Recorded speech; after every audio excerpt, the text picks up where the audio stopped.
안녕하세요. 모닝쇼 김은별입니다. 지난주 금요일 뉴욕 증시는 혼조세를 기록했습니다. 지금 미국 시장에서는 국채 금리가 가파르게 올라가는 가운데 중국발 리스크로 시장이 제대로 된 방향성을 잡지 못하고 있는데요.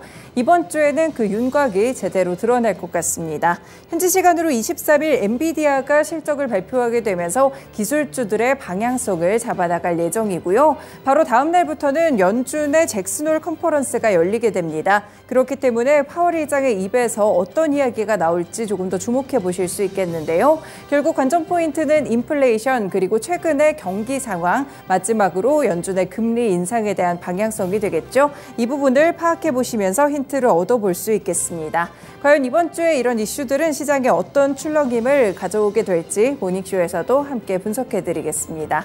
네, 먼저 주말 중에 있었던 소식부터 체크해 보시죠. 첫 번째 소식입니다. 월스트리트 저널의 오늘 헤드라인 보도입니다. 바로 중국의 40년 호황이 끝났다라고 보고 있는데요. 이 월스트리트 저널 쪽의 보도에 따르면 사회 기반 시설이나 부동산 개발에 정부가 대규모로 자본을 쏟아부었지만 갈수록 경기 부양에 대한 효과가 떨어지게 되면서 심각한 비효율과 부채 문제가 불거졌다고 봤는데요. 이제 이러한 어려움들은 통제가 불능한 상태까지 심각한 수준에 이르고 있다는 보도였습니다.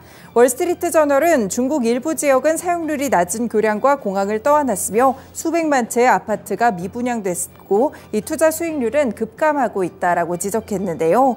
이 중국이 그동안 고속도로와 공항같이 사회 기반 시설들을 계속해서 투자를 해가면서 그동안은 이 경기 부양에 대한 기대감들이 상당히 높았고 실제로 경기가 크게 확장되기도 했습니다. 이렇게 빠른 속도로 성장한 중국은 미국과 맞설 정도로 제2의 경제대국이라고 불리기도 했었는데요. 다만 이렇게 지방정부를 중심으로 과잉이나 중복 투자가 이뤄지면서 경제 효과는 신통치 않은 모습으로 끝났고요. 결국에는 이 많은 지방 정부들의 부채만 커졌다라고 현재 보도에서는 지적하고 있습니다. 경제 전문가들은 저출산 현상에 따른 인구 절벽과 미중 갈등에 따른 외국인 투자 감소 전망까지 고려를 했을 때 앞으로 중국의 경제 성장에 대한 속도는 훨씬 더 둔화될 수 있다라고 지적합니다.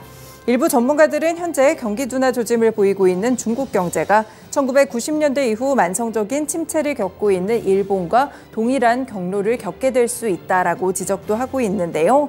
이렇기 때문에 최근에 중국 경제에 대한 상당히 불안한 모습들이 펼쳐지고 있습니다. 이 리스크들, 부동산발 리스크로 촉발된 중국 경기의 모습들 꾸준하게 체크해 보실 필요가 있겠습니다. 두 번째 소식입니다. 중국이 라이칭더 대만 부총동의 미국 경유 파라과이 방문에 반발해서 군사훈련까지 실시한 것으로 나타났습니다. 대만 주변에 군용기 45대를 보내서 무력 시위를 벌인 것으로 파악되고 있는데요.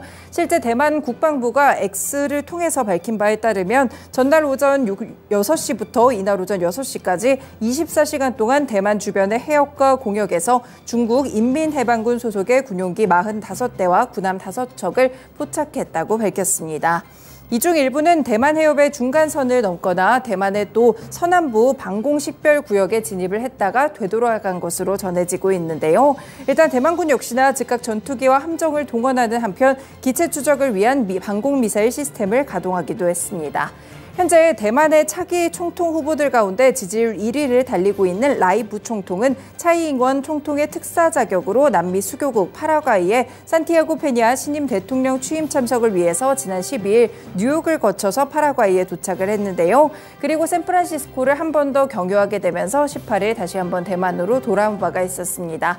네, 이렇게 라이 부총통의 미국 방문과 더불어서 이미 무력 시위를 하겠다고 예고한 바가 있었는데 실제로 이뤄졌다는 점 살펴보실 수 있겠습니다. 네, 마지막 소식입니다. 지난 주말에 계속해서 폭락을 했었는데요. 지금은 다행히 약간의 폭락세가 마무리되면서 살짝 반등에 성공하는 모습들도 나타나고 있습니다. 네, 비트코인 가격을 보시면 26,158달러 정도로 진행이 되고 있는 모습인데요. 이 비트코인의 경우에 지난 주말 이틀간 거의 10%가량 폭락하기도 했습니다. 이에 따라서 26,000달러 선이 흔들리면서 붕괴되는 모습까지도 관측이 됐었는데요. 일단은 이 월스트리트 저널 보도에 따르면 스페이스X가 보유하고 있던 비트코인 3억 7,300만 달러어치를 전량 매도했다고 전하고 있습니다. 아직까지 사실로 확인되지는 않았지만 비트코인이 급락한 원인으로 지목이 되고 있는데요. 여름철에 접어들면서 또 유동성이 좀 부족한 상황에서 이 같은 소식이 전해졌기 때문에 하락의 촉매제가 됐다는 분석입니다. 이와 더불어서 중국의 유명 부동산 개발업체인 헝다죠. 미국 법원에 파산 신청을 하면서 비트코인의 급락을 유발했다라는 분석까지도 나오고 있는데요. 다만 이 코인데스크에 따르면 머스크나 헝다같이 단일 재료에 의해서 이같이 폭락을 할 수는 없다면서 시장에 대한 펀더멘털, 이 근본적인 불신이 올라오고 있다고 지적을 하기도 했습니다. 최근 주식시장도 상당히 불안한데 비트코인 시장까지 이렇게 좀 폭락이 나왔기 때문에 과연 어느 정도의 시장 리스크까지 번질 수 있는지도 한번 살펴보시는 게 중요할 것 같습니다. 네, 오늘도 이렇게 세 가지 소식들 먼저 살펴봤습니다. 모닝쇼 본격적으로 출발합니다.